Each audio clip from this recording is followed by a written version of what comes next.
Hi everyone, I'm Jo from Elsie Grays, and in this episode we will begin our 8-part series of beginner crochet lessons.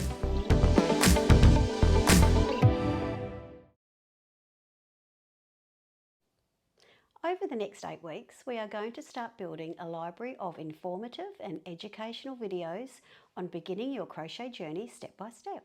Now there are thousands of videos out there, but we will be aiming to cover all the basics of crochet in clear and easy to understand steps. At the end of this 8-week course, it will give you the confidence and skills to tackle any crochet pattern. To begin with, I will take you through some of the basic tools required to get you started. Yarn, scissors, darning needles, crochet hook and stitch markers. It can be quite daunting when you go into a yarn shop and see all the different yarns available. I'm just going to step you through some of my favourites, which is Fiddlesticks yarn. This is a 4-ply, this is an 8-ply or DK, a 10-ply, and this is about a 12-ply, which is a chunky. As you can see, you would use a thicker size hook on a chunky yarn and a thinner size hook on the thinner yarn. To determine what size crochet hook we're going to use, on each of the yarn labels they will have a recommendation on the size. So here it says 4mm or 8 UK. 4mm means the modern version, which is a 4mm crochet hook or knitting needle. The 8 UK means the old style knitting needles. Okay, so I'm going to start with an 8-ply yarn and a size 4mm hook. Now the first thing we need to do is a slip knot. So I'm going to lay the yarn across my fingers like that, and I'm going to come round and it's going to cross over. With my hook, I'm going to go under and over and pull through. And there's your first slip knot. And always have a bit of a tail there. Don't go too short with your tail. Now to get your tension in your left hand, I'm going to go over my pinky finger and across, round to my pointer finger, and with my middle finger and thumb I'm going to hold my tail. So that is my setup. So with that I'm going to start doing chains. So yarn around the hook, and that's one chain and pull through. Yarn over, pull through. Yarn over, pull through. Yarn over, pull through. And just continue practicing chains. Doesn't matter how many chains you do, you can do as many as you like, and this is going to be the base of our first little sample. Yarn over, pull through. Yarn over, pull through.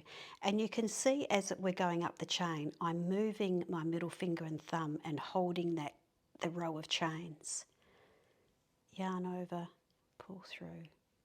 Yarn over, pull through. Yarn over, pull through.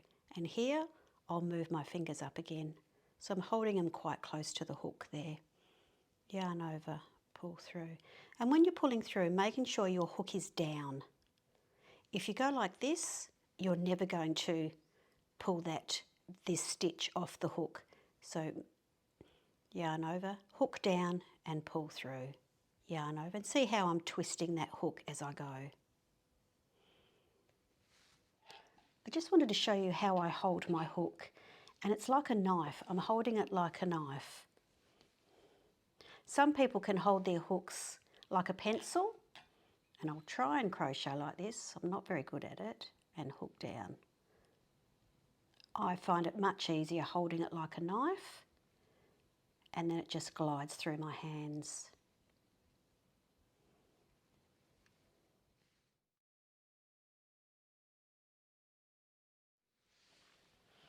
Okay, so once you've counted 10 chain, I'm just going to show you how you can count your individual chains to make sure that you have the right number. I'm just going to loosen that off there. So we've got 1, 2, 3, 4, 5, 6, 7, 8, 9, 10. And we don't want our chains very tight. We want them quite loose. So when we start our double crochets, it's quite easy to put our hook into that chain. Once you're confident doing chains, we're going to go on to our next stitch, which is the double crochet. So I have 10 chain here. I'm just going to do one more chain, which will act as my first double crochet. And when you start learning to read patterns, that will make more sense. So we're going to go into the second chain from your hook. That's your first, this is your second. So hook through, yarn over, pull through your first loop. You should have 2 on your hook, yarn over, pull through 2. Now many of you feel like you need to go in there because there's a nice big hole there and it just sort of looks obvious to go in there, but we've just been in there. So this is our next chain. So hook through, yarn over, pull through your first loop, yarn over, pull through 2. Hook through, yarn over, pull through your first loop, 2 on your hook, yarn over, pull through 2. And see how I'm twisting my hook as I'm going. Into your chain, yarn over, pull through your first loop, 2 loops, yarn over, pull through 2. And see where my hook is, it's right down. If it was this way, I wouldn't be able to get it through. So I'm just going to go along and do this quite slowly so you can see.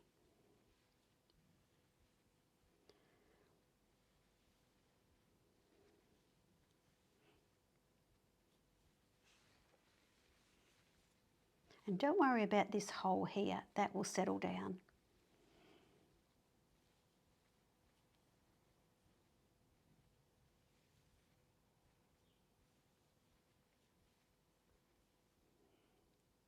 Now we're into the second last one, and this is our very last chain here, and it might feel a bit tight to get into.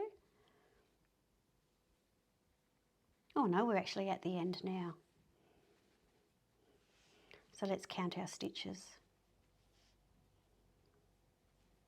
So this is our first one, 1, which was that first chain I did, 1, 2, 3, 4, 5, 6, 7, 8, 9, and the one that my hook is in is number 10. So we're going to now turn our work and we're going to crochet all the way back. So we're going to turn, just turn your work, we're going to chain 1, which takes us upstairs, I always call it going upstairs, and we're going to go into this very first stitch here. Now when you're going into the stitch, see how you've got like little V's running along there. You're going to make sure that you're going into the very top of that stitch, which you're going to pick up those 2 little V's. So it's almost like you've got to sort of turn it towards you. See how I'm picking up the 2 there? Yarn over, pull through 2 loops.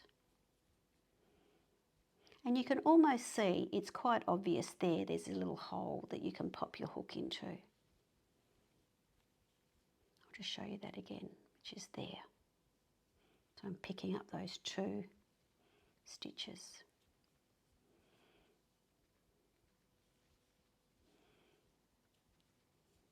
And we're going to go all the way along.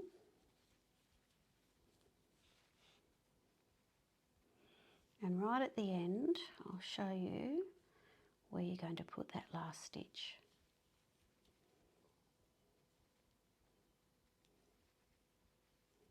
Oops.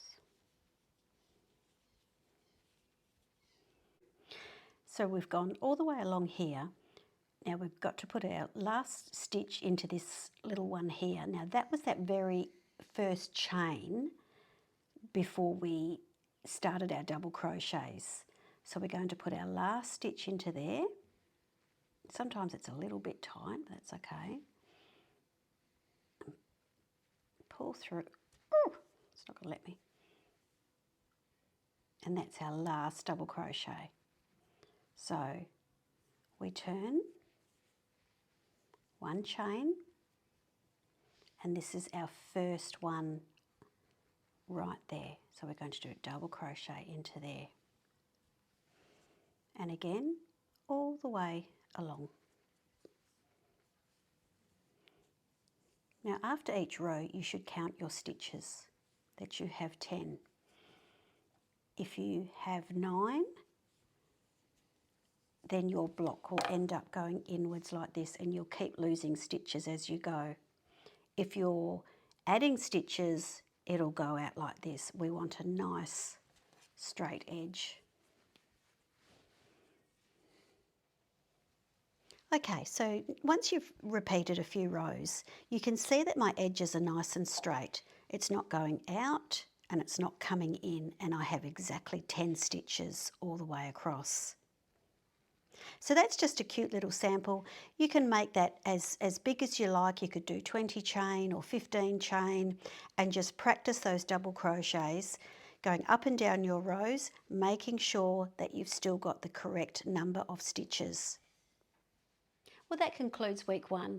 In upcoming episodes, I will demonstrate more crochet techniques. In week 2, we will learn how to do trebles. In week 3, we will combine both stitches and create a small sample piece. I hope this was a great start to your crochet journey. See you next week on how to crochet trebles. Don't forget to keep practicing. Thanks for watching, and please remember to like, share and subscribe.